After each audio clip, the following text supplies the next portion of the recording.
Everyone, welcome to Sanjivani classes. मैं आपकी educator दृष्टि शाह। आज हम आए हैं मार्केटिंग के पार्ट 2 में। हमने पिछले पार्ट में प्रोडक्ट के कुछ मीनिंग, इंपॉर्टेंस, कैरेक्टरिस्टिक्स कवर किए थे। इस पार्ट में हम प्रोडक्ट की क्लासिफिकेशन के बारे में पढ़ेंगे और प्रोडक्ट के लेवल्स के बारे में, प्रोडक्ट लाइफ साइकिल के बारे में पढ़ेंगे। तो स्टार्ट करते हैं। सबसे पहला, प्रोडक्ट की क्लासिफिकेशन किस बेसिस पे होती है? प्रोडक्ट की क्लासिफिकेशन 3 बेसिस पे होती है। सबसे पहला होता है ड्यूरेबिलिटी, टैंजिबिलिटी और यूजर टाइम। ड्यूरेबिलिटी का मतलब होता है कि कितना लंबा वो प्रोडक्ट चल सकता है, यानी average life time, average life span कितना है उस प्रोडक्ट का। उसके बाद है कि टैंजिबिलिटी, यानी कि उस प्रोडक्ट के क्या क्या फिजिकल एट्रीब्यूट्स हैं जो उस प्रोडक्ट को और इम्पैक्टफुल बनाते हैं। तीसरा है यूजर टाइप, यानी कि जो प्रोवाइड करता है information regarding the consumer product, कि किस बेसिस, किस टाइप का वो प्रोडक्ट है। तो ये क्लासिफिकेशन मेनली, आपको ये डायग्राम बनाना बहुत इंपॉर्टेंट है। लास्ट में हम एक फ्लो चार्ट भी रिकैप के लिए पढ़ेंगे। तो ये क्लासिफिकेशन बहुत इंपॉर्टेंट है। सबसे पहला होता है ड्यूरेबिलिटी एंड टैंजिबिलिटी, जिसमें कि 3 टाइप्स आते हैं। इन बेसिस पे 3 टाइप्स डिवीजन है। सबसे पहला non durable goods, durable goods और सर्विसेज। फिर इसको हम आगे इलैबोरेटली पढ़ेंगे, बट अभी के लिए आप सुन लीजिए कि सबसे पहला ड्यूरेबिलिटी एंड टैंजिबिलिटी, जिसमें 3 तरीके के गुड्स आते हैं: नॉन ड्यूरेबल, ड्यूरेबल गुड्स और सर्विसेज। दूसरा है कंज्यूमर गुड्स, जिसमें कि कन्वीनियंस गुड्स आता है, शॉपिंग गुड्स, स्पेशलिटी गुड्स और अनसॉर्ट गुड्स। तीसरा है इंडस्ट्रियल गुड्स, जिसमें मटेरियल एंड पार्ट्स, जिसमें कि 2 टाइप्स डिवाइडेड हैं: रॉ मटेरियल्स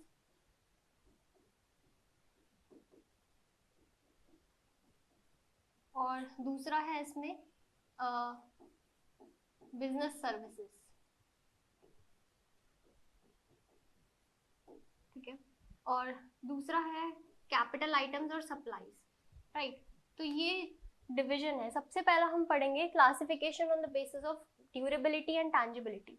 तो सबसे पहला होता है non durable goods. Non durable goods tangible होते हैं, बट ये इजीली पेरिशेबल होते हैं। जैसे कि आपके एफएमसीजी आइटम्स हो गए, ग्रोसरीज हो गई, सब्जियां होती है, वो बहुत जल्दी खराब हो जाती है, आप उसको ज्यादा टाइम तक स्टोर नहीं कर सकते। तो सबसे पहला है नॉन ड्यूरेबल गुड्स। ठीक है, ये इजीली पेरिशेबल होते हैं, यानी जल्दी खराब होने वाले गुड्स होते हैं। इनको फ्रीक्वेंटली परचेज किया जाता है। हम बहुत ही डेली डेली आइटम्स के लिए परचेज करते हैं, रेगुलरली परचेज करते हैं। स्मूथ डिस्ट्रीब्यूशन होनी बहुत ज़रूरी है, और ये हर जगह पाए जाते हैं। जो एफएमसीजी गुड्स हो गए, सोप हो गए, ठीक है, टूथपेस्ट हो गया, शैम्पू हो गए, डिटर्जेंट, आपको हर दुकानों पे मिलेंगे। ठीक है। तो इनकी वाइड अवेलेबिलिटी होती है और इनको बहुत टाइम, मतलब बहुत फ्रीक्वेंटली, ज़्यादा बार परचेज किया जाता है। हैवी एडवर्टाइजिंग होनी बहुत ज़रूरी होती है इनकी, ताकि ब्रांड प्रेफरेंस हम प्रमोट कर सके। फॉर एग्जांपल, जैसे सोप के लिए भी लोगों की अलग अलग ब्रांड होती है, पियर्स का, डव का, लक्स का। ठीक है। और ये एग्जांपल्स आपको लिखने इंपॉर्टेंट है, जैसे फूड आइटम्स हो गया, सोप हो गया, टूथपेस्ट हो गया। राइट। दूसरा होता है ड्यूरेबल गुड्स। इसका बिल्कुल ऑपोजिट, नॉन ड्यूरेबल जो थे वो थे पेरिशेबल, इजीली खराब होने वाले गुड्स थे। बट और ये शॉर्ट लिव्ड गुड्स थे, बट ये लॉन्ग लिव्ड गुड्स होते हैं, यानी बहुत टाइम तक चलते हैं। ठीक है। जैसे कि फॉर एग्जांपल आपका एलसीडी हो गया, टीवी हो गया। ठीक है, आप इसको बार बार नहीं खरीदते, आपने एक बार खरीद लिया, उसके बाद बहुत टाइम बाद ही आपको खरीदने को मिलता है, तो ये लॉन्ग पीरियड के लिए स्टे करते हैं। ठीक है। इसमें आपको after sale services, guarantee, warranty सब मिली जाती है। ठीक है। इन ड्यूरेबल गुड्स में पर्सनल सेलिंग भी होती है, यानी बहुत ज़्यादा प्रमोशन किया जाता है। जो मार्केटर होता है वो आपसे डायरेक्टली कांटेक्ट करता है कि हमें आप हमारा ये प्रोडक्ट खरीदे, ये एलसीडी टीवी खरीदिए।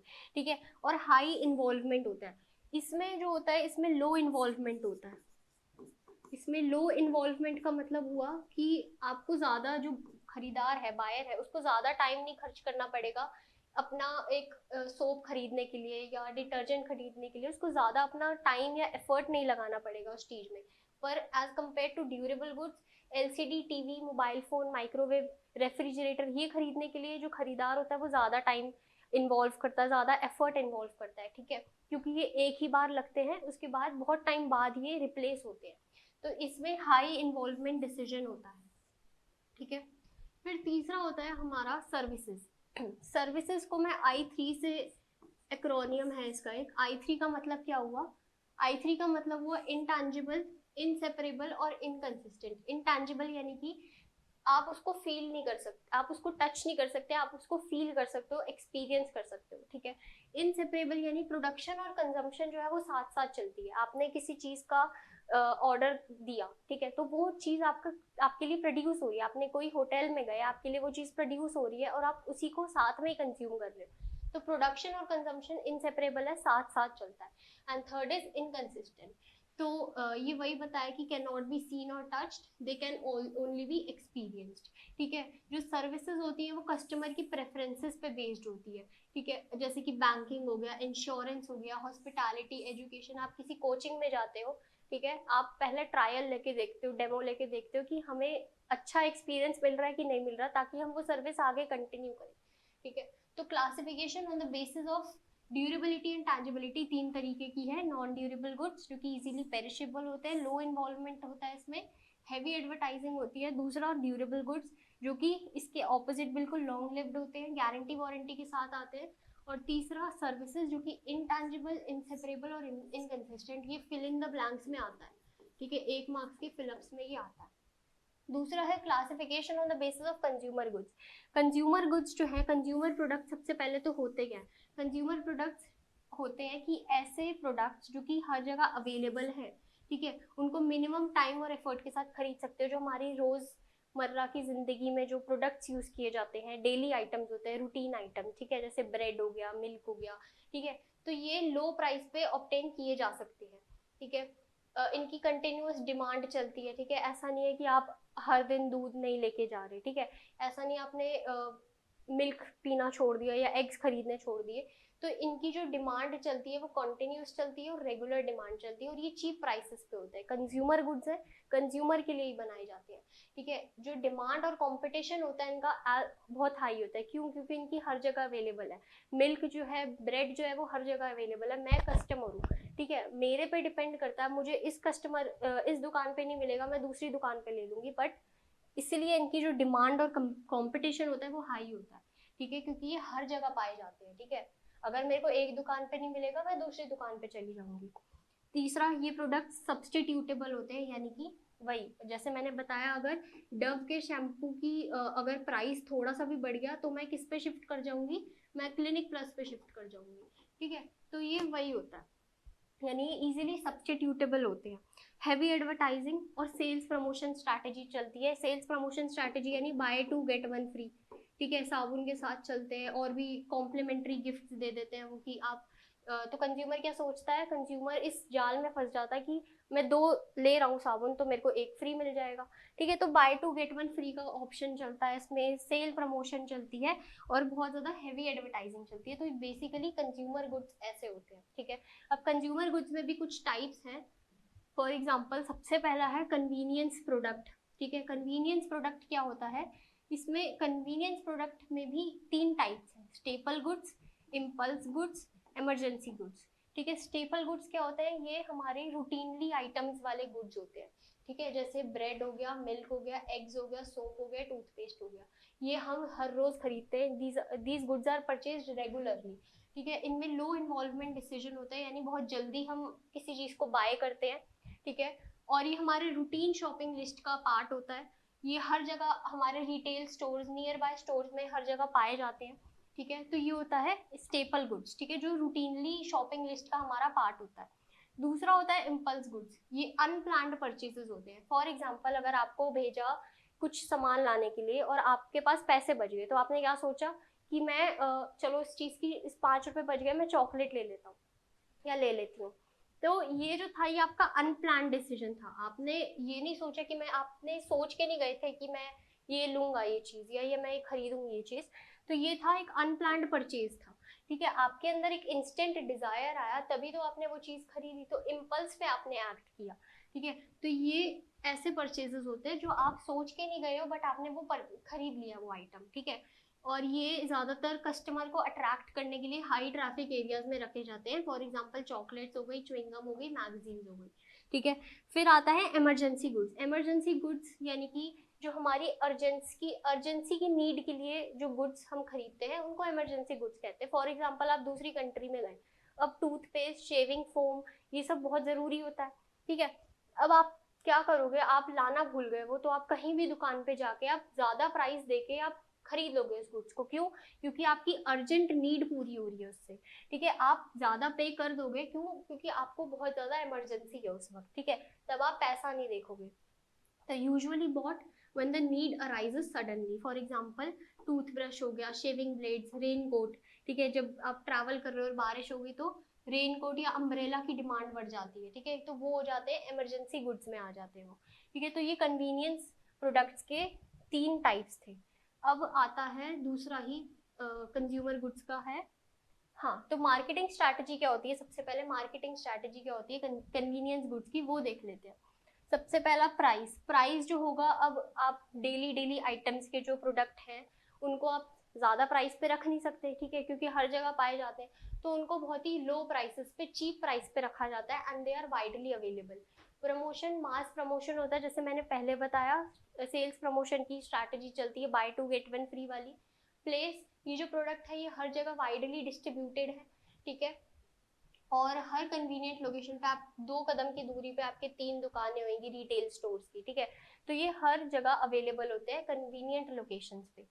दूसरा है, अब शॉपिंग गुड्स है हमारा, ये भी कंज्यूमर गुड्स का ही पार्ट है, ठीक है। तो शॉपिंग गुड्स के भी 2 टाइप होते हैं। सबसे पहले समझ लेते हैं शॉपिंग गुड्स होते क्या है। शॉपिंग गुड्स वो होते हैं जब कंज्यूमर, आप कहीं दुकान पे जा रहे हो तो आप किसी चीज को खरीदने जा रहे हो, अब कंज्यूमर क्या करेगा, खरीदार, वो हर 10 दुकानों पे पता करेगा कि इस चीज का रेट क्या है, ठीक है। बोलते नहीं कि मैं उस दुकान पे रेट पता करके आया हूँ तो आप ज्यादा महंगा दे रहे हो, तो कस्टमर क्या करता है, वो प्रोडक्ट को कंपेयर करने लग जाता है बेस्ड ऑन प्राइस के बेसिस पे, क्वालिटी के बेसिस पे, स्टाइल के बेसिस पे और सूटेबिलिटी के बेसिस पे, ठीक है। तो शॉपिंग गुड्स ये होते हैं, तो ये भी 2 तरीके के होते हैं। सबसे पहला होमोजीनियस गुड्स, होमो का मतलब होता है सिमिलर, यानी कि जो सेम सेम गुड्स है।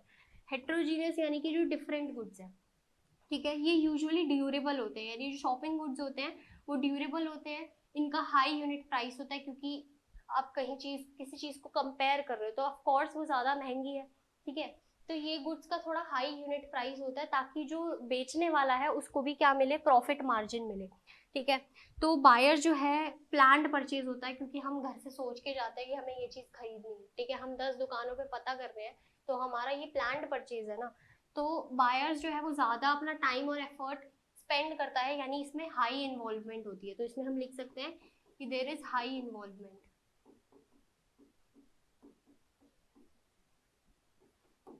ठीक है। रिटेलर्स जो होते हैं, रिटेलर्स बहुत इंपॉर्टेंट पार्ट प्ले करते हैं अपना, यानी रिटेलर्स यानी कि जो सामान बेच रहा है, ठीक है। अब कंज्यूमर जो है वो बार्गेनिंग करेगा कि नहीं आप इतने में दे दो, उतने में दे दो।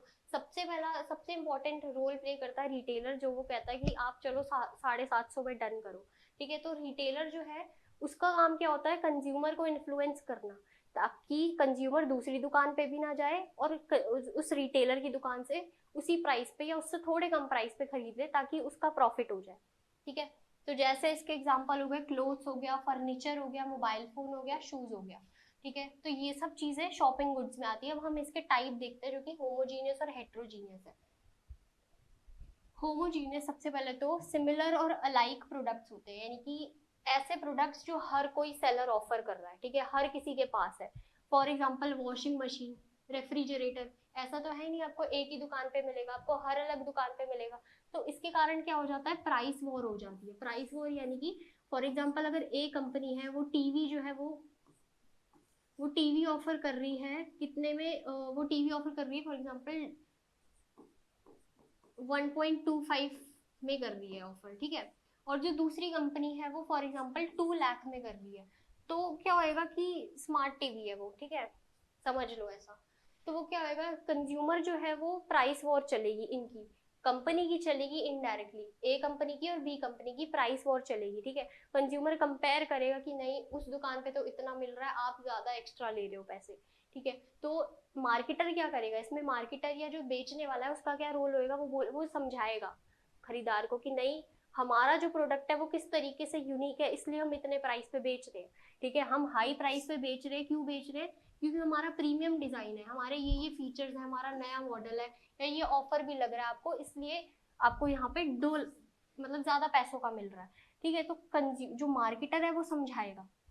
तो होमोजीनियस प्रोडक्ट्स कौन से होते हैं, जो हर किसी सेलर के पास होते हैं, ठीक है। इसमें प्राइस वॉर होती है, ठीक है, अलग अलग ब्रांड्स के बीच में प्राइस वॉर होती है। और मार्केटर का क्या काम क्या होता है, अपने प्रोडक्ट को स्टैंड आउट कराना, डिफरेंशिएट कराना on the basis of design, features और फ्री ऑफर्स। फॉर एग्जांपल इसके टीवी, वॉशिंग मशीन और रेफ्रिजरेटर। दूसरा आ जाता है हेट्रोजेनियस प्रोडक्ट्स। हेट्रोजीनियस हो जाते हैं डिफरेंट और नॉन स्टैंडर्डाइज प्रोडक्ट, यानी कि ऐसे प्रोडक्ट जो थोड़े डिफरेंशिएटेड हो, ठीक है।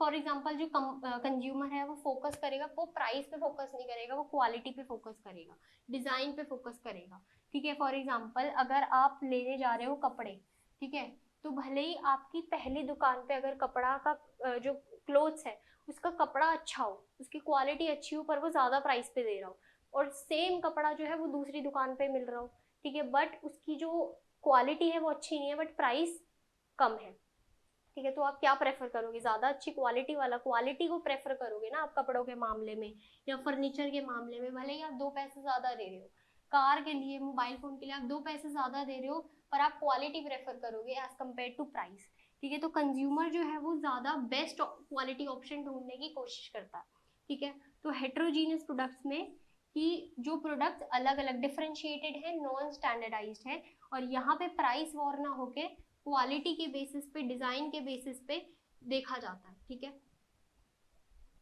अब दूसरा है अब है हमारा मार्केटिंग स्ट्रैटेजी शॉपिंग गुड्स की। हमने कन्वीनियंस गुड्स की मार्केटिंग स्ट्रैटेजी देखी कि प्राइस को लो रखते हैं, प्रमोशन को ज्यादा करते हैं। सेम हम शॉपिंग गुड्स की देखते हैं। तो सबसे पहला जो प्राइस है, ये जो है ये मॉडरेट प्राइसेस पे मिलता है, ठीक है। आप कपड़े भी देखोगे, आपको ऐसा तो नहीं है हर किसी दुकान पे बहुत ही चीप कपड़े मिल रहे हो या फर्नीचर कम मिल रहे हो, मॉडरेट प्राइस पे दिया जाता है आपको प्राइस, ठीक है। सेलर जो है वो बायर को मतलब इन्फ्लुएंस करता है कि उनका प्रोडक्ट किस तरीके से बेटर है, ठीक है, कि वो हाई प्राइस पे या मॉडरेट प्राइस पे खरीद ले, ठीक है। प्रमोशन, इनकी हैवी एडवर्टाइजिंग करी जाती है, सेम पर्सनल सेलिंग करी जाती है by both producer and reseller. Place, consumer जो है वो ज़्यादा टाइम खर्च करेगा, अपना एफर्ट ज़्यादा खर्च करेगा उन गुड्स की शॉपिंग करने में, ठीक है। और ये एक्टिव शॉपिंग एरियाज में भी ये गुड्स लोकेटेड होते हैं। सबसे पहला एग्जांपल हो गए फर्नीचर, क्लोथ्स और कार्स हो गई हमारी, ठीक है। अब आते हैं स्पेशलिटी गुड्स। स्पेशलिटी गुड्स नाम से ही पता चल रहा है ऐसे गुड्स जो लग्जूरियस है, ठीक है, जो थोड़े लग्जूरियस है या मतलब स्पेशल गुड्स है, ठीक है, रिच क्लासेस के लिए या जो भी है, ठीक है। तो इनमें होता है unique features, strong brand identity. For example आपकी लग्जूरियस वॉचेस हो गई, टाइटन की, रोल्स रॉयस की कार्स हो गई, तनिष्क की ज्वेलरी हो गई, डायमंड ज्वेलरी, ठीक है। तो ये सब स्पेशलिटी गुड्स में आते हैं। जो बायर है वो बहुत ही ज्यादा स्पेशल एफर्ट अपना खर्च करता है उस चीज को खरीदने में, ठीक है। अब डायमंड ज्वेलरी आप खरीद रहे हो, कितनी महंगी होती है, तो आपको ज्यादा टाइम और पैसा खर्च करना पड़ता है उस प्रोडक्ट को खरीदने के लिए, और ये हर जगह अवेलेबल नहीं होती, ठीक है। कुछ जो शॉप्स होती हैं वो लिमिटेड ही, जैसे BMW के शोरूम है, वो कहीं कहीं जगह वो खोल लेते हैं, पर ये नहीं कि वो हर जगह पाए जाए, ठीक है। और भी जो लग्जूरियस वॉचेस के जो आउटलेट्स होते हैं वो कम कम ही जगह होती है, ठीक है, तो अवेलेबल एट लिमिटेड आउटलेट्स। और इनकी बहुत एग्रेसिव प्रमोशन चाहिए होती है, ठीक है। और आफ्टर सेल सर्विसेज, आप गाड़ी कोई न्यू लॉन्च हुई है, रॉल्स रॉयस की गाड़ी या कोई भी न्यू बाइक लॉन्च हुई है, तो उनकी एग्रेसिव प्रमोशन होना बहुत जरूरी है, ठीक है, क्योंकि ये लग्जूरियस गुड्स है, स्पेशलिटी गुड्स है। और इनकी आफ्टर सेल सर्विसेज, वही आफ्टर सेल सर्विसेज में गारंटी आ गई, वारंटी आ गई आपकी, ठीक है, और भी कुछ कॉम्प्लीमेंट्री सर्विसेज आ जाती हैं इसमें, ठीक है। तो ये सब स्पेशलिटी गुड्स होते हैं। इनकी मार्केटिंग स्ट्रैटेजी क्या होती है, सबसे पहला दे आर यूजुअली, ये हाई प्राइसेस पे होती है, जैसे मैंने पहले बताया, क्योंकि लग्जूरियस है, हाई प्राइसेस पे होती है। इनकी जो डिमांड होती है वो लो होती है, ठीक है, क्योंकि कम ही लोग अफोर्ड कर पाते हैं, बहुत ज़्यादा परचेज नहीं होती है, ठीक है, कम ही लोग परचेज करते हैं और डिमांड भी इसलिए कम ही होती है। प्रमोशन, टारगेटेड प्रमोशन जो होती है वो प्रोड्यूसर और रीसेलर करता है। हाई लेवल ऑफ एडवर्टाइजिंग, जैसे पहले बताया, एग्रेसिव प्रमोशन होती है इनकी, ठीक है, एग्रेसिव एडवर्टाइजिंग होती है। प्लेस, एक्सक्लूसिव सेलिंग, जो भी मैंने बताया कि लिमिटेड ही जगह पाई जाती है, लिमिटेड आउटलेट्स में, ठीक है। प्रोडक्ट हो गया ज्वेलरी, रोलेक्स वॉचेस जैसे बताई, फाइन क्रिस्टल्स, ठीक है, तो ये हर जगह तो नहीं पाई जाती, ठीक है, लिमिटेड ही जगह पाई जाती है, हाई प्राइसेस में पाई जाती है। अब चौथा है हमारा अनसॉर्ट प्रोडक्ट्स। ये अभी मैं बता दूं, ये कंज्यूमर गुड्स का ही चल रहा है पार्ट्स, ठीक है। अनसॉर्ट प्रोडक्ट्स होता है कि कंज्यूमर को पता है कि ये प्रोडक्ट एग्जिस्ट करता है मार्केट में, बट लेना या ना लेना उसके ऊपर है, ठीक है। अनसॉट प्रोडक्ट्स ऐसे होते हैं कि इनमें स्ट्रॉन्ग प्रमोशन करवानी पड़ती है ताकि अवेयरनेस जनरेट करे। सबसे पहला इसका एग्जांपल है रेगुलरली अनसॉट प्रोडक्ट, ठीक है, यानी कि कंज्यूमर को पता है कि ये प्रोडक्ट एग्जिस्ट करता है, बट वो ले या ना ले उसके ऊपर डिपेंड करता है। जैसे लाइफ इंश्योरेंस हो गया, ठीक है, डॉक्टर की सर्विसेज होगी, ले या ना ले उसके ऊपर डिपेंड है। दूसरा होता है न्यू अनसॉट प्रोडक्ट्स। अब ये होते हैं कुछ न्यू सर्विसेज या न्यू आइटम्स जो अभी अभी जोड़े गए हैं, ठीक है, जो अभी अभी मार्केट में आए, तो इनके लिए हैवी प्रमोशन की जाती है कि कंज्यूमर को पता चले, अवेयरनेस फैलाई जाती है इसके रिगार्डिंग। तो सबसे पहला आता है इसमें ओरल पोलियो वैक्सीन, ठीक है। इनिशियली ये अनसॉट थी, बट यानी लोगों को पता था कि है, बट अब ये ज्यादा ज्यादा प्रमोट होने लग गई है, ठीक है। ओरल पोलियो वैक्सीन ज्यादा लोग जो है वो प्रमोट करते हैं, गवर्नमेंट प्रमोट करती है। तो अभी हम टाइप्स ऑफ कंज्यूमर प्रोडक्ट पढ़ेंगे कि किस किस टाइप के कंज्यूमर्स प्रोडक्ट होते हैं। सबसे पहला है, एक शॉर्ट सा चार्ट बना लेंगे। सबसे पहला प्रोडक्ट कन्वीनियंस में product toothpaste, cake mix, hand soap, ये सब आते हैं। शॉपिंग गुड्स में प्रोडक्ट में cameras, TVs, brief cases, airline tickets आते हैं। स्पेशलिटी या लग्जूरियस गुड्स के लिए Rolls Royce cars, Rolex watches, ये सब आती है। अनसॉर्ट में थेसोरस या फिर लाइफ इंश्योरेंस जैसी चीजें आती हैं, ठीक है। और प्राइस में कन्वीनियंस प्रोडक्ट का जो प्राइस होता है वो रिलेटिवली इनएक्सपेंसिव होता है, चीप होता है। शॉपिंग गुड्स में थोड़ा फेयरली मॉडरेट होता है। स्पेशलिटी गुड्स में बहुत ज़्यादा एक्सपेंसिव होता है। अनसॉर्ट में वेरी करता है कि क्या प्राइस होएगा, किस सर्विस के हिसाब से प्राइस होगा। प्लेस डिस्ट्रीब्यूशन में कन्वीनियंस गुड्स का जो प्लेस या डिस्ट्रीब्यूशन आउटलेट होता है वो हर जगह वाइडली अवेलेबल होता है। शॉपिंग गुड्स में large number of selective outlets होते हैं, यानी अलग अलग जगह पाए जाते हैं। स्पेशलिटी में बहुत ही लिमिटेड आउटलेट्स होते हैं, लिमिटेड जगह होते हैं। और अनसॉर्ट में ज़्यादातर लिमिटेड होते हैं, बट पाए जाते हैं ये भी। प्रमोशन में देखा जाए तो कन्वीनियंस गुड्स की जो है प्रमोशन, ये अवेलेबिलिटी वाइड होती है, अवेयरनेस पे ज़्यादा फोकस किया जाता है, हैवी प्रमोशन की जाती है। और शॉपिंग गुड्स में मार्केटर जो है वो अपने प्रोडक्ट को डिफरेंशिएट करवाता है दूसरे प्रोडक्ट से। स्पेशलिटी गुड्स में यूनिकनेस, ब्रांड की यूनिकनेस पे ज़्यादा एम्फेसिस डाला जाता है। और अनसॉर्ट में अवेयरनेस इंपॉर्टेंस होती है कि कंज्यूमर को अवेयर करवाना कि ये प्रोडक्ट एग्जिस्ट करता है मार्केट में। ब्रांड लॉयल्टी और कंज्यूमर्स देखा जाए तो ब्रांड की अवेयरनेस होनी बहुत ज़रूरी होती है, ठीक है। और शॉपिंग गुड्स में स्पेसिफिक ब्रांड्स कुछ होती हैं, जैसे क्लोथ्स में ज़ारा हो गया, H&M हो गया, जिस पे ज़्यादा फोकस करते हैं लोग।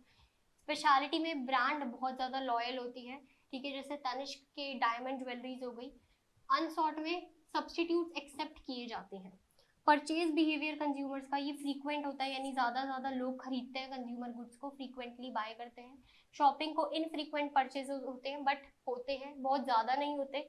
स्पेशलिटी में इनफ्रीक्वेंट परचेजेस, ज़्यादा लोग नहीं खरीदने जाते रोज रोज रोल्स रॉयस की कार्स या ब्रेसलेट्स, डायमंड ज्वेलरी। और अनसॉर्ट में वेरी इनफ्रीक्वेंट, यानी कि बिल्कुल नहीं होते, ठीक है। ज़्यादातर लोग, हर इंसान हर दिन लाइफ इंश्योरेंस या कोई डॉक्टर सर्विसेज नहीं लेता। तो ये था हमारा टाइप्स ऑफ कंज्यूमर गुड्स कि इनके किस तरीके से ये वेरी करता है। एग्जाम में आपको इसी तरीके से फ्लो चार्ट भी बना के आना है। अब है इंडस्ट्रियल प्रोडक्ट। इंडस्ट्रियल प्रोडक्ट ये तीसरा पार्ट आ जाता है हमारा, जो हमने यहाँ पर पढ़ा ना,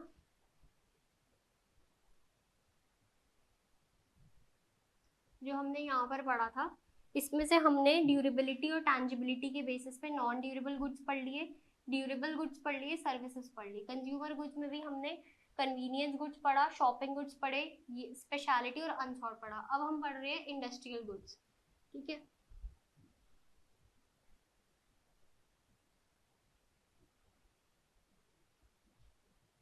तो इंडस्ट्रियल प्रोडक्ट्स या इंडस्ट्रियल गुड्स क्या होते हैं, ये नॉन पर्सनल होते हैं या बिजनेस पर्पसेस के लिए। यानी कि इंडस्ट्रियल प्रोडक्ट जो होते हैं, मेनली इससे कम क्वेश्चन आता है, बट 1 या 2 मार्क्स में क्वेश्चन आ जाता है इसमें, कि ज़्यादा इंपॉर्टेंट नहीं होता, बट हाँ एक MCQ टाइप में आ जाता है क्वेश्चन कि ये प्रोडक्शन पर्पसेस के लिए यूज़ किए जाते हैं, ना कि कंजम्पशन पर्पसेस के लिए। ज़्यादातर फैक्ट्रीज वाले जो ओनर्स होते हैं वही खरीदते हैं, यानी इनके बहुत ही फ्यू बायर्स होते हैं। एग्जाम्पल आ गया रॉ मटेरियल्स, टूल्स, मशीनरी, लब्रिकेंट्स में जैसे ऑयल आ गया, ठीक है, कोल आ गया। ये सब चीज़ें इंडस्ट्रियल प्रोडक्ट्स होती हैं, यानी कि इनका जो डिस्ट्रीब्यूशन चैनल होता है वो शॉर्ट होता है बहुत ज़्यादा। जो डिमांड होती है इनकी कॉन्सेंट्रेटेड होती है कुछ ही एरियाज में, and derive from consumer goods. इसका मतलब क्या हुआ, जैसे कि स्टील जो है, स्टील एक रॉ मटेरियल है, ठीक है।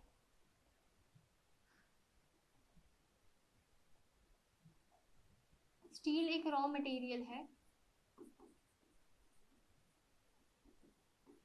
बट स्टील से क्या बनती है, गाड़ियां बनती है, ठीक है।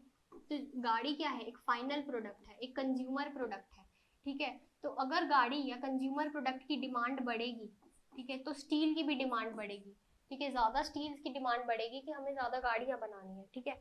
तो जो इंडस्ट्रियल प्रोडक्ट्स की जो डिमांड होती है उसको हम डिराइव्ड डिमांड कहते हैं, ठीक है। जो परचेजेस होते हैं ये प्राइस पे ना देख के, जो इंडस्ट्रियल फैक्ट्री ओनर्स होते हैं ये प्राइस को फोकस ना करके ये देखते हैं कि टेक्निकल स्पेसिफिकेशंस क्या है, यानी कि जो मशीन वो खरीद रहे हैं क्या वो मशीन ढंग से काम कर रही है या नहीं कर रही, ठीक है, वो मशीन ड्यूरेबल है या नहीं है, वो ये फोकस करते हैं एज कम्पेयर टू प्राइस, ठीक है। रेसिप्रोकल बाइंग होता है, यानी कि ऐसा भी हो सकता है कि एक कंपनी ने कुछ मशीन खरीदी और वो मशीन मैन्युफैक्चरर से खरीद के वो दूसरी कंपनी को बेच रही है, ठीक है, और उस कंपनी से बदले में कुछ और रॉ मटेरियल ले रही है, तो इसको कहते हैं रेसिप्रोकल बाइंग। फिर होता है लीजिंग इज कॉमन, यानी कि अगर कोई मशीन बहुत ही ज्यादा कॉस्टली है तो उस पर लीज लग जाती है, ठीक है। अब टाइप्स ऑफ इंडस्ट्रियल प्रोडक्ट्स क्या होते हैं, सबसे पहला होता है material and parts. Material and parts में रॉ मटेरियल्स और दूसरा मैन्युफैक्चर्ड मटेरियल्स एंड पार्ट्स, ठीक है। दूसरा होता है इसमें कैपिटल आइटम्स और तीसरा होता है सप्लाईज एंड बिजनेस सर्विसेज। तो मटेरियल्स एंड पार्ट्स में जो ये मटेरियल्स एंड पार्ट्स होते हैं कि ऐसे गुड्स जो कि डायरेक्टली मैन्युफैक्चरिंग में यूज किए जाते हैं, ठीक है। फॉर एग्जाम्पल इसमें आता है रॉ मटेरियल्स, यानी कि आप डायरेक्टली इसको मैन्युफैक्चरिंग के प्रोसेस में यूज कर रहे हो, ठीक है। आप कोई कॉटन ले रहे हो, रबर ले रहे हो, वीट ले रहे हो, ठीक है। आपको फॉर एग्जाम्पल आपने कॉटन ली, ठीक है, ये आप कॉटन क्या हो गई आपके लिए, एक रॉ मटेरियल हो गई। इसको प्रोसेस करके, इसको मैन्युफैक्चर करके आप क्या बनाओगे, क्लोथ बनाओगे। तो क्लोथ क्या हुआ, एक फाइनल प्रोडक्ट हो गया आपके लिए, ठीक है। तो ये एग्रीकल्चरल भी हो सकती है और नेचुरल आयरन ओर भी हो सकता है, पेट्रोलियम भी हो सकता है, बट फर्क ये होता है जो एग्रीकल्चरल वाले जो होते हैं, शुगर केन, रबर, वीट, ये सब होते हैं रेन्यूएबल, ठीक है, इनको उगाया जा सकता है दोबारा से। बट नेचुरल जो होते हैं आयरन और पेट्रोलियम, ये लिमिटेड होते हैं, इनको दोबारा उगाया नहीं जा सकता, ये मतलब लिमिटेड होते हैं ये, ठीक है। Often sold through long term contracts, ठीक है, यानी कि ईयरली कॉन्ट्रैक्ट्स होता है इनका, कि एक बार हमने खरीद लिया कोई रॉ मटेरियल, हमने बल्क में खरीद लिया एक बार और वो लॉन्ग टर्म चलेगा हमारे पास, ठीक है। या मशीन हमने खरीद ली तो वो लॉन्ग टर्म चलेगी। दूसरा मैन्युफैक्चर्ड मटेरियल्स एंड पार्ट्स, ठीक है, इसमें होता है कंपोनेंट मटेरियल जैसे कि ग्लास, स्टील, प्लास्टिक, ठीक है। और इसमें आता है कुछ कंपोनेंट्स, बैटरी, बल्ब। अब इसका फर्क समझो, कंपोनेंट मटेरियल्स जो होते हैं वो रॉ मतलब फाइनल प्रोडक्ट की मैन्युफैक्चरिंग में हेल्प किए जाते हैं, ठीक है, बट ये फाइनल प्रोडक्ट का पार्ट बन जाते हैं।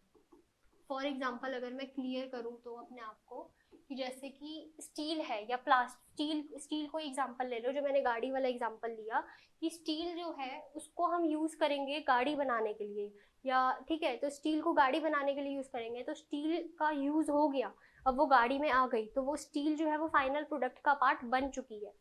बट जो कंपोनेंट्स होते हैं, बैटरी, बल्ब, स्टीयरिंग या टायर, ये कभी भी फाइनल प्रोडक्ट का पार्ट नहीं बनते। आप बल्ब ऐसे भी ले सकते हो, ठीक है, तो ये एक रॉ मटेरियल ही बन के रह जाते हैं, ये फाइनल प्रोडक्ट का पार्ट नहीं बनते। दो ये हेल्प करते हैं इन मैन्युफैक्चरिंग द मटेरियल्स, ये प्रोसेस में हेल्प करते हैं, बट ये एक्चुअल फाइनल प्रोडक्ट का पार्ट नहीं बनते, याद रखना। कंपोनेंट मटेरियल जैसे ग्लास, स्टील, प्लास्टिक, ये फाइनल प्रोडक्ट का पार्ट बन जाते हैं, बट बैटरी, बल्ब भी आपको ऐसे भी मिल जाते हैं, टायर ऐसे भी मिल जाते हैं, तो ये फाइनल प्रोडक्ट का पार्ट नहीं बनते। ये यूज किए जाते हैं without major modification in final product, जो अभी मैंने बताया। प्राइस, क्वालिटी, सर्विस ज्यादा मैटर करती है, ठीक है। तो ये दो टाइप्स थे सबसे पहले। अब दूसरा आता है इंडस्ट्रियल प्रोडक्ट में ही कैपिटल आइटम्स। ये आपने इकोनॉमिक्स में भी पढ़ा होगा, कैपिटल गुड्स क्या होते हैं, ऐसे गुड्स जो दूसरे गुड्स को बनाने में हेल्प करते हैं, ठीक है। जैसे मशीन हो गया, टूल्स हो गया, मशीन से आप दूसरी चीजें बना सकते हो, हेल्प हो सकती है, ठीक है। इसके भी दो टाइप्स होते हैं। सबसे पहला होता है इंस्टॉलेशन, यानी आपने एक बार चीज इंस्टॉल कर दी, ये लॉन्ग टर्म एसेट होता है, आपने एक बार चीज कर दी इंस्टॉल, उसके बाद आप दोबारा दोबारा नहीं लेते। फॉर एग्जाम्पल लिफ्ट आप दोबारा दोबारा नहीं खरीदते। मेन फ्रेम कंप्यूटर्स हो गए, ठीक है। इक्विपमेंट्स होती है ये small day to day office items हो गए, जैसे लैपटॉप, फैक्स मशीन, ठीक है, इसको इनको रेगुलर मेंटेनेंस की जरूरत होती है, ठीक है। ये फ्रीक्वेंटली परचेज नहीं यूज की जाती। फिर तीसरा होता है रेगुलर मेंटेनेंस और रिप्लेसमेंट। तीसरा होता है सप्लाई एंड बिजनेस सर्विसेज। ठीक है, ये ऐसे गुड्स और सर्विसेज होते हैं जो कि ऑपरेशन या मेंटेनेंस में सपोर्ट करते हैं। मेन वही फंक्शन था इनका भी, ये मेंटेन करते हैं। रिपेयर आइटम्स में होते हैं जैसे पेंट हो गया, लब्रिकेंट्स हो गया, नेल्स, कोल, ये सब सपोर्ट करते हैं in the maintenance of some service. ठीक है, और ऑपरेटिंग सप्लाईज भी यही होते हैं जैसे स्टेशनरी, प्रिंटरिंग, क्लीनिंग मटेरियल, ये सब सपोर्ट करते हैं। ठीक है, ये इसके कुछ एग्जाम्पल्स हो गए हैं।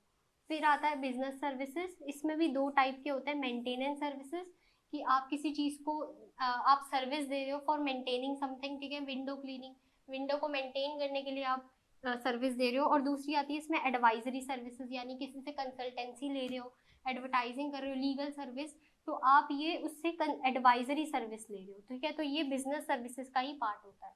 ठीक है, तो यहाँ तक हमने, हाँ इसके आगे हम न्यू टॉपिक स्टार्ट करेंगे प्रोडक्ट लाइफ साइकिल, बट यहाँ तक थोड़ा एक्सप्लेन कर देती हूँ कि सबसे पहले हमने क्या पढ़ा प्रोडक्ट क्लासिफिकेशन में।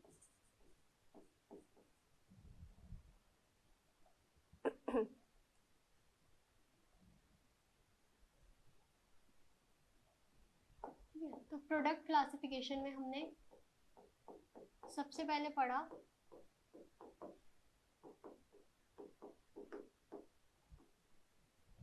कि तीन तरीके के होते हैं मेनली प्रोडक्ट्स। ठीक है, on the basis of durability and टैंजिबिलिटी।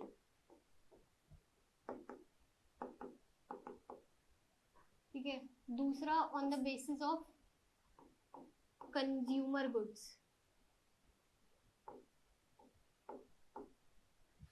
और तीसरा on the basis of industrial products.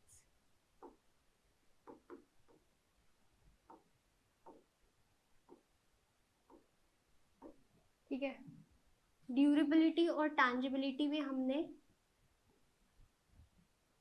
तीन चीज पढ़ी। सबसे पहला नॉन ड्यूरेबल गुड्स होते हैं, क्योंकि ये क्लासिफिकेशन बहुत बार आई जाती है तो आपको इसी तरीके से डायग्राम बनाना है। ठीक है, नॉन ड्यूरेबल गुड्स। दूसरा ड्यूरेबल गुड्स जो कि इजीली लॉन्ग लिव्ड होते हैं। ठीक है, आप इसको एक बार खरीद लो, बार बार नहीं खरीदना पड़ता, जैसे वॉशिंग मशीन एंड ऑल। ठीक है, और तीसरा सर्विसेज जिसको हम I3 से डिनोट करते हैं। ठीक है,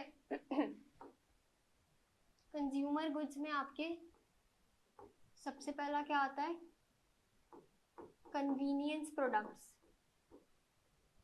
कन्वीनियंस गुड्स आते हैं जो कि तीन तरीके के होते हैं, स्टेपल गुड्स, इम्पल्स गुड्स और इमरजेंसी गुड्स। ठीक है, दूसरा कन्वीनियंस, दूसरा क्या होता है, शॉपिंग गुड्स।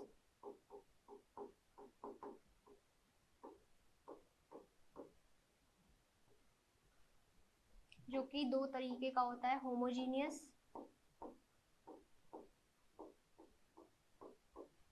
और हेट्रोजीनियस।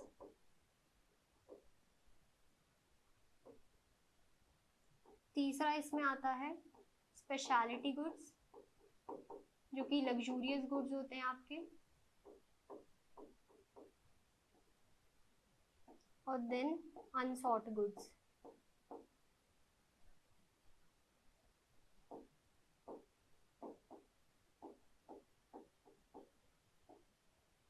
ठीक है, इंडस्ट्रियल प्रोडक्ट्स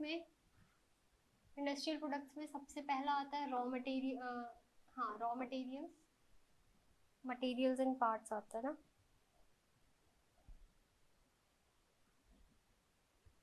तो इसमें आता है मटेरियल्स एंड पार्ट्स सबसे पहला,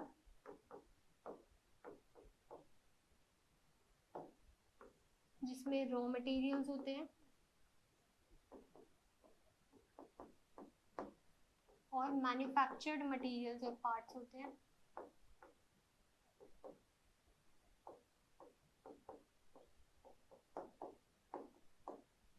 दूसरा इसमें क्या आता है, कैपिटल गुड्स या आइटम्स भी लिख सकते हो। तीसरा इसमें आता है business supplies and business services.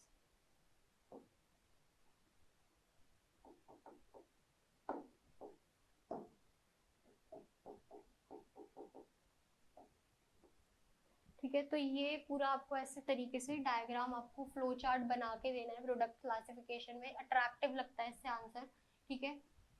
आपको इस तरीके से पहले फ्लो चार्ट बनाना है पूरा, उसके बाद आपको इसको एक्सप्लेन करना है, ठीक है, विद एग्जांपल्स एक्सप्लेन करना है, विद एग्जांपल्स एक्सप्लेन करना है। और ये 3 या 4 मार्क्स का आता ही आता है क्वेश्चन, इंपॉर्टेंट, ठीक है। फिर हम नेक्स्ट पे आते हैं हम, ये आता है प्रोडक्ट लाइफ साइकिल, ठीक है। प्रोडक्ट लाइफ साइकिल को समझो कि इंसानों की लाइफ साइकिल की तरह समझो। जैसे हम इंसान होते हैं, जन्म होता है, चाइल्डहुड होता है, ठीक है, प्यूबर्टी हिट करती है, एडल्टहुड आता है, फिर मैच्योर हो जाते हैं, फिर ओल्ड एज आ जाती है, ठीक है। उसी तरीके से प्रोडक्ट भी अपने हर स्टेजेस से गुजरता है, ठीक है। सबसे इसी को कहते हैं हम प्रोडक्ट लाइफ साइकिल, ठीक है। तो ये क्या दिखाती है कि प्रोडक्ट की सेल्स को बताती है और कितना प्रॉफिट उस प्रोडक्ट ने कमाया है, तो ये रिफ्लेक्ट करती है। प्रोडक्ट का एस शेप्ड कर्व होता है, ठीक है। 4 स्टेजेस होते हैं मेनली, इंट्रोडक्शन, ग्रोथ, मैच्योरिटी और डिक्लाइन, ठीक है। यहाँ से एक बार समझाती हूँ, ये डायग्राम बनाना बहुत इंपॉर्टेंट है, ठीक है। इस डायग्राम के बिना मार्क्स ही नहीं मिलेंगे। सबसे पहला आता है इंट्रोडक्शन स्टेज, ठीक है। इसमें क्या होता है, चाइल्डहुड, जन्म हुआ है अभी प्रोडक्ट का, ठीक है। प्रोडक्ट नया नया लॉन्च हुआ है, जैसे हम इंसान का जन्म होता है, प्रोडक्ट नया नया लॉन्च हुआ है, तो अभी उसको पर्सनालिटी इनहेंस करने में टाइम लगेगा, अभी इसको कोई नहीं जानता, ठीक है। अभी सेल प्रॉफिट सब नेगेटिव में है, क्योंकि कंज्यूमर को पता ही नहीं है ये प्रोडक्ट है भी, एग्जिस्ट करता है मार्केटिंग में। एग्जाम्पल लो, नोकिया का आईफोन जो था, सॉरी नोकिया का जो कीपैड फोन था, इंट्रोड्यूस हुआ मार्केट में, ठीक है। अभी लोग नहीं जानते थे, कीपैड फोन नया नया आया, इंट्रोड्यूस हुआ। फिर दूसरा है ग्रोथ, ठीक है। ग्रोथ, अब हम इंसान ग्रो करते हैं, ठीक है, नए नए चैलेंजेस आते हैं लाइफ में। उसी तरीके से प्रोडक्ट के लाइफ में भी चैलेंजेस आते हैं, ठीक है, कॉम्पिटिटर्स आते हैं मार्केट में। ग्रोथ में जो प्रोडक्ट है वो पॉपुलर हो गया, ठीक है, पॉपुलैरिटी हिट कर गई प्रोडक्ट को, ठीक है, यानी सब लोग खरीदने लगे। नोकिया के जो कीपैड थे, सब लोगों को पता चल गया कि न्यू फोन्स आए हैं मार्केट में, ठीक है। लोगों ने कीपैड फोन खरीदना स्टार्ट कर दिया, सेल प्रॉफिट बिल्कुल डबल हो गई, ठीक है, सेल होने लगी, प्रॉफिट होने लग गया बहुत ज़्यादा। फिर आया मेच्योरिटी, यानी जब हम इंसान अपने पीक पे होते हैं करियर के, उसी तरीके से जो प्रोडक्ट है वो भी अपने पीक पे है अभी, ठीक है। प्रोडक्ट को अब कंपटीशन आने लग गया प्रोडक्ट की लाइफ में, ठीक है, चैलेंजेस आने लगे और ज़्यादा, ठीक है। यानी कि नोकिया का जो कीपैड था, जब वो ग्रो कर रहा था, उसके कुछ टाइम, बहुत टाइम बाद क्या हुआ, स्मार्टफोन्स आ गए, कंपटीशन तगड़ा मिल गया उसको, ठीक है, पीक पे आ गया प्रोडक्ट। अब प्रोडक्ट क्या करेगा, इसकी जो सेल और प्रॉफिट है वो डिक्लाइन होगी, ठीक है, क्योंकि अब लोगों को लग रहा है कि अब क्या है, अब प्रोडक्ट जो है, जो कीपैड फोन्स है जो भी है, वो आउटडेटेड हो गया, अब नया ट्रेंड आया है, तो उनकी जो डिमांड थी, उनकी जो सप्लाई थी, वो सब गिर जाएगी, प्रॉफिट्स बिल्कुल नेगेटिव हो जाएंगे। तो यही स्टेज होता है इंट्रोडक्शन, ग्रो करता है प्रोडक्ट, पीक पे आता है मैच्योरिटी, और फिर डिक्लाइन, ठीक है। तो यही इसमें थोड़ा इंट्रोडक्शन दिया है कि प्रोडक्ट सेल और प्रोडक्ट प्रॉफिट के बारे में बताता है। एस शेप्ड कर्व, देखो ये एस शेप्ड कर्व दिखा रहा है ना, ये एस शेप्ड कर्व ऐसे है, ठीक है। तो आपको ये इंट्रोडक्शन, ग्रोथ, मैच्योरिटी और डिक्लाइन पूरा ऐसे शो करना पड़ेगा और लेबल करना पड़ेगा प्रॉपर, ठीक है। उसके बाद है, ये थोड़ा एग्जाम्पल दिया हुआ है, ठीक है, कि कुछ प्रोडक्ट्स जो है वो रैपिड ग्रोथ शो करते हैं, ठीक है, और बहुत ज़्यादा जल्दी डिक्लाइन हो जाता है। जैसे मैंने पिछली क्लास में भी एग्जाम्पल दिया था स्किनी और बैगी जीन्स का, ठीक है। अब स्किनी जीन्स का ट्रेंड खत्म हुआ, बैगी जीन्स का आया, फिर कार्गो जीन्स का आया, ठीक है। तो धीरे धीरे चलते चलते फैशन या ट्रेंड बेस्ड जो गुड्स होते हैं वो डिक्लाइन होते जाते हैं, ठीक है। अब बैगी जीन्स के अलावा आप देखो कौन सा ट्रेंड आता है नया, ठीक है।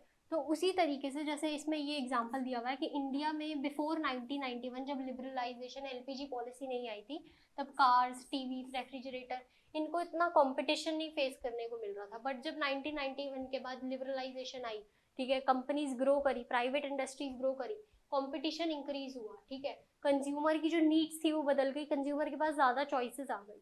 अगर इंसान के पास ज़्यादा चॉइसेस आती है वो हर जगह हाथ मारता है, ठीक है। उसी के लिए जो प्रॉफिट जो थे वो लो हो गए। इंट्रोडक्शन में प्रॉफिट्स जो होते हैं जनरली वो लो होते हैं, क्योंकि अभी आपको नहीं पता कि कंज्यूमर खरीदेगा नहीं खरीदेगा, इसमें कंज्यूमर को एक्सेप्ट कराना पड़ता है अपना प्रोडक्ट, ठीक है। ग्रोथ में राइज करते हैं प्रोडक्ट, डिक्लाइन करने लगते हैं मेच्योरिटी स्टेज में, ठीक है। मार्केट जो होती है वो सैचुरेटेड हो जाती है, ठीक है, और कंपटीशन बढ़ जाता है। मार्केट सैचुरेटेड का मतलब होता है कि अब हर किसी के पास तुम्हारे जैसे प्रोडक्ट्स हैं, ठीक है, ज़्यादा चॉइसेस होगी, ज़्यादा एक्सपेंशन होगी दूसरे मार्केट्स की भी, तो मार्केट जो है वो सैचुरेट करवा होता है। अब अपने हमें अब लास्ट ऑप्शन यही रह जाता है अपने प्रोडक्ट को पेनिट्रेट कराना मार्केट में ठीक है। तो ये एप्लीकेशन है पीएलसी की, यानी प्रोडक्ट लाइफ साइकिल कि पीएलसी जो है वो प्रोडक्ट कैटेगरी, प्रोडक्ट ब्रांड में, प्रोडक्ट फॉर्म और ब्रांड में अलग अलग तरीके से अप्लाई करता है। प्रोडक्ट कैटेगरी जैसे सोप हो गया, अब प्रोडक्ट कैटेगरी में सबसे लॉन्गेस्ट लाइफ चलती है, ठीक है। सोप जो है नेसेसिटी है, डेली नेसेसिटी, इसमें कोई ग्रोथ मैच्योरिटी डिक्लाइन नहीं आएगी। प्रोडक्ट फॉर्म, अब हाँ ये इसमें मीडियम लाइफ जीता है, यानी ये हम पे डिपेंड है कि लोग बॉडी वॉश भी यूज करते हैं, लिक्विड सोप भी यूज करते हैं, सॉलिड सोप भी यूज करते हैं, तो इसकी मीडियम लाइफ होती है। ब्रांड में अभी इसकी बहुत ही शॉर्टेस्ट लाइफ होती है। सोप हो गया, शैम्पू हो गया, हर लोग अलग अलग क्या कहते हैं ब्रांड प्रेफर करते हैं, ठीक है। आज के टाइम पे शैम्पू में सबसे लॉरियल जो है वो डिमांडेड है, ठीक है। तो इसलिए मार्केटिंग मिक्स में जो P4 होते हैं, जो मैंने पिछली क्लास में बताया था, प्रोडक्ट प्राइस प्लेस प्रमोशन, इसको मॉडिफिकेशन चाहिए होती है, यानी इम्प्रूवमेंट्स चाहिए होती हैं, ठीक है, क्योंकि कंज्यूमर की नीड्स और वांट्स अनलिमिटेड है। अब है इंट्रोडक्शन स्टेज, जो मैंने बताया ये वाला स्टेज। प्रोडक्ट जल्दी से बता देती हूँ, ये प्रोडक्ट यहाँ पे लॉन्च होता है, ठीक है। सबसे रिस्कीएस्ट स्टेज होता है, क्योंकि आपने अपना प्रोडक्ट मार्केट में एंटर करवाया है, ठीक है, आपको कंपटीशन झेलना पड़ेगा, ठीक है। जैसे फॉर एग्जांपल ऑल आउट के जो लिक्विड मॉस्किटो जो वो रिपेलेंट्स आते हैं, ठीक है, पहले क्या आती थी, कॉइल आती थी, उसके बाद चेंज हुआ ऑल आउट के, ये ऑल आउट ने इंट्रोड्यूस करा सबसे पहले लिक्विड मॉस्किटो रेपेलेंट जो लगाने वाला होता है।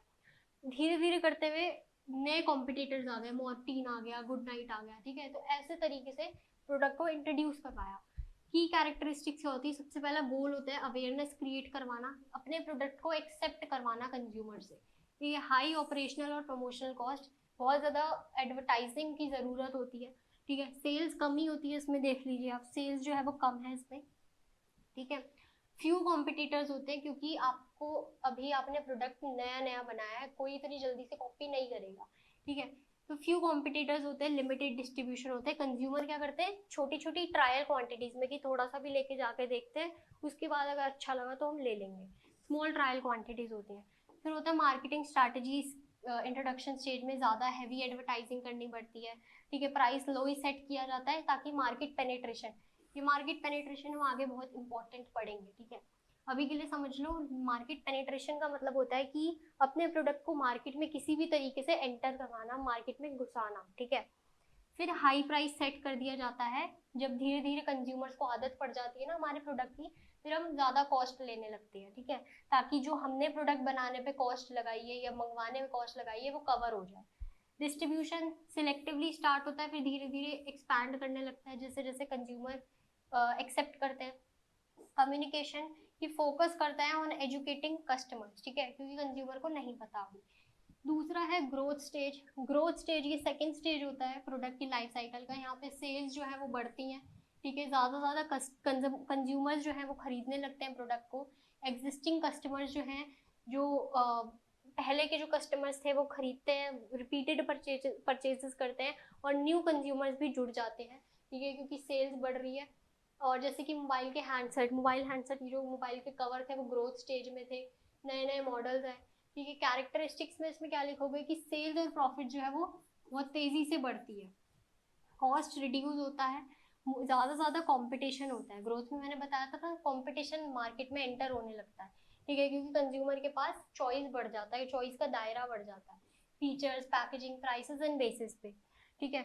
एक्सपैंड होती है मार्केट, सिलेक्टिव डिमांड होती है, जिससे ब्रांड प्रेफरेंस बढ़ती है, लोगों की ब्रांड डोमिनेंस बढ़ता है, ठीक है। फर्म ज़्यादा पैसा खर्च करती है प्रमोशन करने में, प्रोडक्ट को इम्प्रूव करने में और डिस्ट्रीब्यूट करने में। मार्केटिंग स्ट्रैटेजीज क्या होती है, सबसे पहला आपको अपने प्रोडक्ट की क्वालिटी बरकरार रखनी है, मेंटेन करके रखनी है। दूसरा प्राइस स्टेबिलिटी, प्राइस स्टेबल ही रखोगे, क्योंकि कॉम्पिटिटर्स हैं अभी मार्केट में, ठीक है, स्ट्रॉन्ग डिमांड है, अगर आपने हल्का सा भी प्राइस बढ़ाया लोग भाग जाएंगे दूसरी जगह, ठीक है, तो प्राइसेस को स्टेबल रखना है। तीसरा है डिस्ट्रीब्यूशन, आपको एक्सपैंड करनी है, ठीक है, और वाइडर ऑडियंस तक आपको पहुंचाना है अपना प्रोडक्ट को। तीसरा है मैच्योरिटी स्टेज, ये थर्ड स्टेज होता है जिसमें प्रोडक्ट अपने पीक पे होता है, ठीक है, यहाँ पे अब प्रोडक्ट ने कंपटीशन सरवाइव कर लिया, ठीक है, प्रोडक्ट कंज्यूमर को पता चल गया कि भाई ये प्रोडक्ट है, जो उन्होंने एक्सेप्ट कर लिया प्रोडक्ट को, बट जो सेल्स है वो धीरे धीरे स्लो डाउन हो रही है, ठीक है, जैसे जैसे मार्केट सैचुरेट हो रहा है, मतलब बताया था ना कि लोग जो है कॉम्पिटिटर्स जो है वो सेम प्रोडक्ट कॉपी कर रहे हैं, अब लोग सिर्फ सस्ते वाले के पास भागेंगे। फॉर एग्जाम्पल सॉफ्ट ड्रिंक जैसे कोका कोला और पेप्सी, ये दो सब्सटीट्यूट्स आए, ठीक है, अब लोग कंफ्यूज थे कि क्या, लोगों को पता है कोका कोला भी है पेप्सी भी है, अब दोनों कॉम्पिटिटर्स ने सेम तरीके की रिफ्रेशमेंट ड्रिंक ऑफर करी, ठीक है, दोनों को हाई कंपटीशन फेस करने को मिला और दोनों की ही ग्रोथ कम हुई, ठीक है। उसके बाद है की कैरेक्टरिस्टिक्स, सेल्स जो होती है इसकी पीक पे होती है, जो बताया था, मार्केट सैचुरेट होता है, ये लाइन लिखनी बहुत इंपॉर्टेंट है। कॉस्ट जो है वो कम हो जाती है, क्यों, क्योंकि अभी आपकी जो सेल्स है वो पीक पे है, आप ज़्यादा नहीं कमा पा रहे प्रॉफिट, ठीक है, ग्रोथ जो है वो अभी कम हो गई है आपकी, कंपटीशन बहुत ज़्यादा इंटेंसिफाई हो जाता है कंपटीशन, जिसके कारण प्राइस वॉर्स होने लगती है, ठीक है, फिर प्रॉफिट मार्जिन जो होता है वो भी कम होने लगता है, गिरने लगता है। अब प्रोडक्ट को बचाने के लिए कंज्यूमर क्या, मार्केटर क्या करता है, एडवर्टाइजिंग पे फोकस करता है, प्रोडक्ट को मॉडिफाई करता है कि हमारे प्रोडक्ट में कोका कोला में कुछ भी ऐसी चीज़ें जोड़ देगा कि हमने और इसको मॉडिफाई करके ये ड्रिंक ऑफर करी है, ठीक है।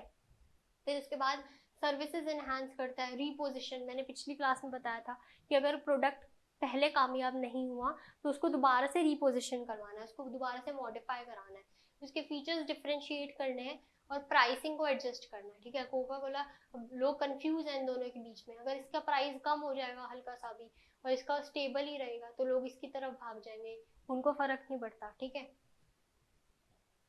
चौथा है डिक्लाइन स्टेज, ये फाइनल स्टेज होता है, यहाँ पे प्रोडक्ट जो है वो गिरने लगता है, उसकी सेल्स गिरने लगती है, क्यों, क्योंकि अब लोगों के पास बेटर ऑल्टरनेटिव्स आ गए, तो ये याद रखना, इकोनॉमी में जितने ज्यादा ऑल्टरनेटिव्स होंगे ना, स्कार्सिटी उतनी ज्यादा होगी, ठीक है, न्यूअर और बेटर ऑल्टरनेटिव्स आने लगे, ठीक है, सेल्स और प्रॉफिट्स जो है वो गिरने लग गए। फॉर एग्जांपल जैसे जो डीवीडी प्लेयर्स पहले आते थे, सबके घर में आते थे, मेरे भी घर में आते थे डीवीडी प्लेयर्स, जो सीडी आती थी, ठीक है, अब वो किससे रिप्लेस हो गई, ऑनलाइन स्ट्रीमिंग प्लेटफॉर्म से, नेटफ्लिक्स से हो गई, प्राइम वीडियो से, अमेजोन प्राइम से हो गई, ठीक है। कीपैड फोन जो थे वो रिप्लेस हो गए स्मार्टफोन से, क्योंकि लोगों को लगने लगा कि ये जो प्रोडक्ट्स है अभी आउटडेटेड हो गए हैं, ठीक है, ये ट्रेंड में नहीं है, तो सेल और प्रॉफिट गिर जाती है, कस्टमर की प्रेफरेंस शिफ्ट हो जाती है ज़्यादा मॉडर्न तरीके पे, मॉडर्न प्रोडक्ट्स पे, ठीक है, कंपटीशन अब कम हो जाता है क्योंकि रिड्यूस ही हो गई है पूरी सेल, लिमिटेड वर्जन मिलते हैं आपको प्रोडक्ट के, ठीक है। अब इस प्रोडक्ट कुछ लॉयल कस्टमर्स ही बचते हैं जो आपके प्रोडक्ट को फिर भी खरीदे, ठीक है। और मार्केटिंग स्ट्रैटेजी क्या होती है, अब कुछ नहीं, अब हाथ में क्या रहता है आपके, बस प्रोडक्ट को मॉडिफाई कराना, न्यू फीचर्स ऐड करना, न्यू यूजर्स ढूंढना कि आप इससे कुछ और भी कर सकते हैं, कॉस्ट रिड्यूस करना उसको, या तो तीसरा डिसकंटिन्यू, यानी प्रोडक्ट को एलिमिनेट कर दो, हमने पिछली क्लास में प्रोडक्ट एलिमिनेशन पढ़ा था, प्रोडक्ट को डिसकंटिन्यू कर दो कि अब नहीं बिक रहा तो उसको या तो कहीं और बल्क में जो आपका स्टॉक बची है उसको सारा एक साथ बेच दो, या फिर उसको प्रोडक्शन करना बंद कर दो उसकी, ठीक है। तो with this we have completed our part 2। अब खत्म करेंगे इसको एक क्वेश्चन के साथ कि आज के टाइम पे ऐसा कोई प्रोडक्ट जो आपको लगता है कि मेच्योरिटी स्टेज में है, अलग अलग प्रोडक्ट्स हो सकते हैं, जो आपको लगता है मेच्योरिटी स्टेज में है, तो आप वो कमेंट करना जरूर नीचे और बताना कि क्यों है वो मेच्योरिटी स्टेज में, ठीक है। तो आपको अगर इस चीज़ के नोट्स चाहिए तो यहाँ पे एक स्कैनर आएगा, उसको स्कैन करके आप नोट्स ले लीजिएगा। एंड नेक्स्ट पार्ट में हम पैकेजिंग और लेबलिंग कवर करेंगे इसकी, और PYQs भी अच्छे से देखेंगे, और आंसर राइटिंग आपको इस चैप्टर से कैसे करनी है वो भी देखेंगे। So thank you for attentive listening.